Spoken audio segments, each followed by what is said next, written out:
আউযুবিল্লাহি মিনাশ শাইতানির রাজিম। বিসমিল্লাহির রহমানির রহিম। আল্লাহু রাব্বু মুহাম্মাদিন সাল্লাল্লাহু আলাইহি ওয়াসাল্লামা নাহানু ইবাদু মুহাম্মাদিন সাল্লাল্লাহু আলাইহি ওয়াসাল্লামা।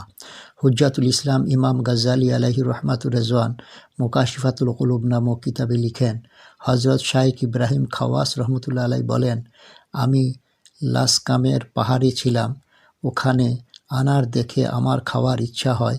তখন আমি একটি আনার পেড়ে 2 টুকরা করে মুখে দেই, কিন্তু আনারটি খুবই টক হওয়ায় মুখ থেকে ফেলে দেই। তারপর একটু সামনে অগ্রসর হয়ে দেখি একটি লোক জমিনে পড়ে আছে এবং তার সমস্ত দেহে বিষাক্ত বোলতা জড়িয়ে ধ্বংসন করছে। আমি তাকে সালাম দিলাম এবং ওই ব্যক্তি আমার নাম ধরে সালামের জবাব দিলেন। আমি বললাম, আপনি আমাকে কেমন করে চিনলেন? ওই আল্লাহর বান্দা বললেন, যার নিকট আল্লাহর পরিচয় আছে তার নিকট কোনো কিছুই অপরিচিত নয়।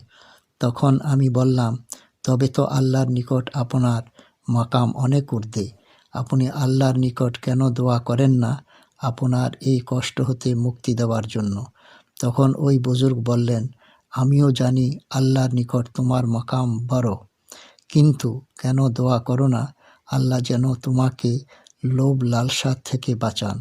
কেননা বলতার কষ্ট দুনিয়াভি, এটা এখানেই শেষ হয়ে যাবে, কিন্তু লোভ লালসার কষ্ট আখেরাতের।